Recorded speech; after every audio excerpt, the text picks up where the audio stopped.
What's going on, everybody? It's Davey from the 80s, and you are now entering the Cinema Chop Shop, so park your ass right there. While you're there, don't forget to hit the like, the share, the subscribe button. Also, if you check the link below, you see a Patreon account. If you click it, you become a member. All you got to do is try recommend movies and music and trailers for me to react to, so click the link. Now, with that being said, we're here today to review a short horror film by the name of Be Mine. This movie was written by Eli Roth. Don't know who Eli Roth is. He did the Hostel series, and I think he wrote Haunt. I could be wrong though, but yeah, I think he did Haunt or he produced it or something like that. This movie is directed by Adam McDonald, who has absolutely directed nothing, but he was one of the dudes that worked on a TV show Slasher, the fourth season, I believe. This show is starring Peyton List, who we all know as Tori from Cobra Kai, and then also Robin Alomar, who was in a remake to Terror Train. Now let's go ahead and get into it. Quick synopsis of the movie is there is a girl who is being stalked by a killer because I guess she embarrassed him and he's obsessed with her. So yeah, so he's stalking her and he's killing every man that comes into contact with her. So yeah, it's a really short film. It's not really supposed to be like drawn out or well written or anything like that, but let's go ahead and talk about it. This is a VR experience, so if you guys have an Oculus, you guys can jump on the Oculus and actually experience this in virtual reality. I watched it regular standard, did it right off of YouTube, not YouTube, off of Facebook, and just experienced it just to watch it. Now the movie and the character kind of reminded me of Valentine 2001.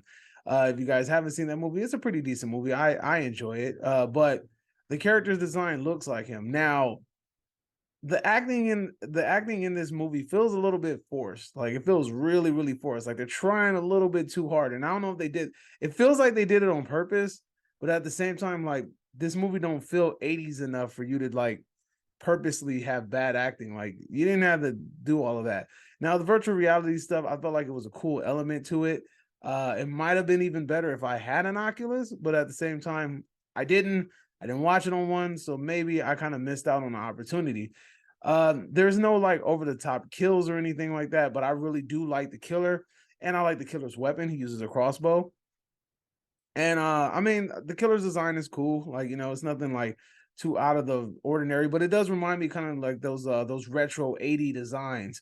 But again, like there's nothing really too amazing about this movie. Now there is a really cool the reveal at the end I thought was pretty fun.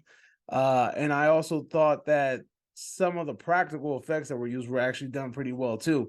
But other than that, like I said, it's not really something that I would say is like amazing or something that you need to stop what you're doing and go watch right now. But you know, if you got like 30 minutes to spare and you like horror movies, I would recommend probably, you know, going to check that out. Especially because it's not too many Valentine's Day themed horror movies, and you know the season is coming upon us. So you know, it's just something to just sit down and watch. It's pretty cool. I can see this being fleshed out as like a full-length film. I definitely could, but there has to be some major tweaking done to it in order to make it digestible to a regular audience, in my opinion. They definitely have to step it up with the acting. They definitely have to flesh out the story. But for what it was pretty decent. Nothing too like over the top, but you know, like it deserves a nice little check out. If you guys have a minute, I would recommend just going to check it out. It's only 30 minutes, not too much of your time. So that's my review. That's my thoughts. Let me know if you agree or disagree, whatever the case may be. Drop it in the comment section down below. And you are now exiting the Cinema Chop Shop. Hope you guys are having a magnificent day. Adios, homies.